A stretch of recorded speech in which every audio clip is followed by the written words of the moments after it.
সম্মানের ভয়। কারণ ও একটা যে কত বড় রম্পট আর কত বড় খারাপ লোক, এটা আমি ভালো করে জানি বা অনেকেই জানে। তো তার জন্য আমি বলতে চাই না, কারণ ও কিন্তু একটা সত্য বললে 100টা মিথ্যা বলবে। ওর ওই স্বভাব আছে সাকিবের, জুনিয়র সাকিবের স্বভাব এটা আগে থেকেই, মানে ও নিজে পাইছে অন্যকে ফাঁসাবে, এই অভ্যাসটা ওর আছে। বাট আমি সেই ভয়েই আমি মুখ খুলতে চাইনি। আমি ভয় পেতাম যে আমি একটা মেয়ে, ওর সম্মান না থাকুক আমার সম্মান আছে, আমার সম্মানটা আমার কাছে বড়।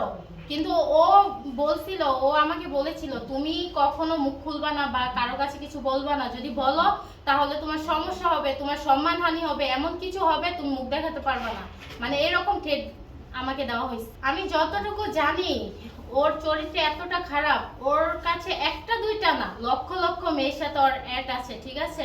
আর লক্ষ লক্ষ মেয়ের জীবন নষ্ট করছে, হাজার হাজার মেয়ের কাছ থেকে পটায়া টাকা খাইছে। ওর অসহায়তা দেখাইয়া ও মানুষকে বুঝায় যে ও অনেক ভালো একটা পুরুষ, ও একটা ভালো ছেলে, ওকে সবাই ফাঁসায়।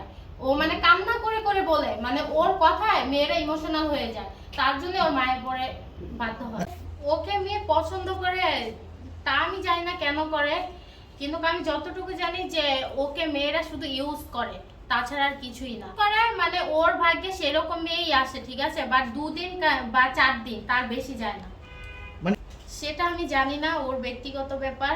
কিন্তু আমি যতটুকু জানি, আমি জানি যে ও ছেলেটা ভালো না, ওর ক্যারেক্টার লস আছে, ও হাজার হাজার মেয়ের জীবন নষ্ট করছে। এমনিতে হয় কি হয় না সেটা জানি না, কিন্তু আগে তো অনেক মেয়ের জীবন নষ্ট করছে, তাই না? আপনারা তো সবাই জানেন শিখার সাথে কি হয়েছিল বা ওর মেয়ের সাথে কি হয়েছে, সেটা আপনারা কম বেশি সবাই জানেন। বা আমি শিখাকে সাপোর্ট করি, আমি শিখাকে সাপোর্ট করি। শিখার সাথে দরকার পড়লে আমি শিখার সাথে ইন্টারভিউ দিব, তারপর আমি শিখাকে সেলুট জানাই যে ও যে কাজটা করছে একেবারে সঠিক কাজটা করছে। ওর জায়গায় যদি অন্য কোনো মেয়ে থাকতো তাহলে অর্ধেক না পুরোটাই কেটে দিত। আচ্ছা, এখন